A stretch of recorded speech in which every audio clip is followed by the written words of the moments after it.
રાજ્યમાં બનાવટી દસ્તાવેજને આધારે લોકોને વિદેશ મોકલવાના કૌભાંડમાં સીઆઈડીએ તપાસનો ધમધમાટ શરૂ કર્યો છે। ત્યારે સીઆઈડીએ 17 જેટલા સ્થળોએ સર્ચ ઓપરેશન કરી અનેક શંકાસ્પદ દસ્તાવેજો જપ્ત કર્યા છે। જ્યારે અમદાવાદમાં 1 અને ગાંધીનગરમાં 2 સહિત કુલ 3 વિઝા કન્સલ્ટન્સીના માલિક સામે ગુનો દાખલ કરવામાં આવ્યો છે।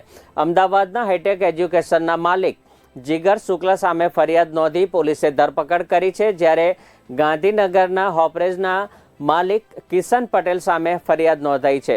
એટલું જ નહીં, કંપનીના મેનેજર પ્રેમ પરમાર સામે પણ ગુનો નોંધી તપાસ કરવામાં આવી રહી છે। જ્યારે એમ્પાયર ઓવરસીઝના માલિક અંકિત પટેલ પણ સામે ફરિયાદ નોંધવામાં આવી છે। તો એમ્પાયર ઓવરસીઝના મેનેજર વિશાલ શાહની ધરપકડ કરવામાં આવી છે। वंस एफआईआर रजिस्टर करने में इन्वेस्टिगेशन जो डिटेल आएगा ना उसके बाद पता चलेगा। It is a team of officers 5 pi 5 PSI અને 2 ડીવાયએસપી એની ઉપર એક એસપી પોતે સુપરવિઝન કરશે। કારણ કે 17 સ્થળ ઉપર રેડ કરે શક્ય છે ઓર વધારે ગુના નોંધવામાં આવશે। એ ધ્યાને લઈ ટૂંક સમયમાં યોગ્ય તપાસ થાય અને યોગ્ય સંકલન રહે એટલા માટે ટીમ રચના કરવામાં આવે છે। नो वो once we go through the computer जो सीज किए हॉट डिस्क वो एफएसएल कॉपी हो गए। उसके बाद अब एनालिसिस चल रहे हैं, उसमें जितना भी अवेलेबल वी विल फाइंड।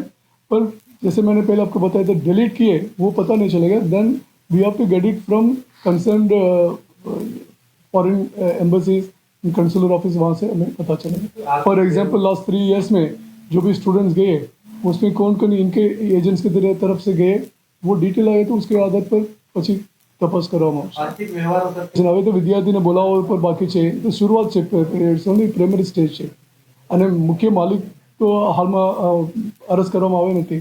તો એ મળશે ત્યારબાદ પૂછપરછમાં ખબર પડશે કેટલા લોકો પાસે કેટલા પૈસા એ લોકો લીધેલ છે। એ બધા ઇટ્સ પાર્ટ ઓફ ઇન્વેસ્ટિગેશન।